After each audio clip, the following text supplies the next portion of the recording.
The offensive line performance from that Notre Dame game, what are the positives, what are the negatives from it? Positives, we didn't quit no matter what. We found a way to finish the game. I felt like in the second half we really came together and played physical and hard. Obviously, we wish the outcome was different, and we take responsibility for that as an offensive line. We're responsible for leading this team, and I felt like we did a pretty good job of that. We just need to finish in the red zone. So I think that's going to be an emphasis this week, and we'll fix that. And then, like I said, it's up to the O-line because we're the biggest unit in the room, both figuratively and literally. I mean, we have 20 guys on scholarship, and we're the biggest dudes out here. So we really feel like it's up to us to lead this team, and so I think that's something we're going to do going forward. What do you think is the key to you guys figuring out the red zone issues? It's been something that's kind of plagued you guys throughout the season. What do you have to do better? I think it's just finish, and I think that's the biggest thing because you'll see we have things up right. We do a good job schematically. I think it's just it's going to come down to just winning your one-on-one matchups and being more physical and deciding that you're going to beat the guy in front of you no matter what the cost is.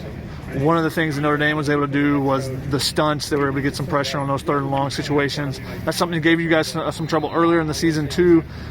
Is that a common theme for you? Is that something you guys got to work on this week and kind of get cleaned up? Or is that just kind of a matchup thing? I mean, I think that was the best defensive line and defensive unit that we went against all year. Anytime, though, that some defense, I guess, highlights some inefficiencies or issues, it's bait for the next team to kind of use that as fuel for their game plan going forward. So we always just work on that regardless, week in and week out. So. Jonah has been a guy who's been in and out of the lineup. He gets moved down to second string today. With his confidence, what do you tell him? He's a guy that you kind of taken under your wing. What do you tell him to keep him, building his confidence up and try to get back to where he started the season at? Yeah, I mean, just trust the process because things aren't going the way that he was anticipating. So at the end of the day, he just needs to come out and work even harder every day and just keep continuing to trust the process and coaching and technique and all that.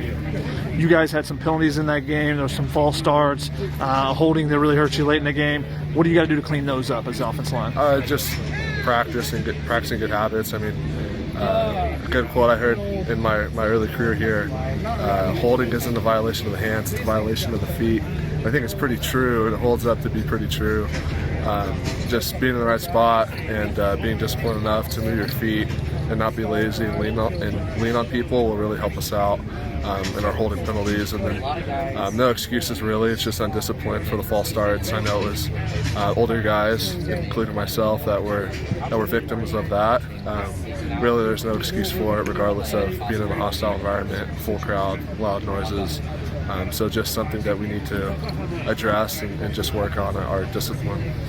Clay said that part of the false starts were communication issues between the offensive line and the quarterback. Can you explain that a little bit?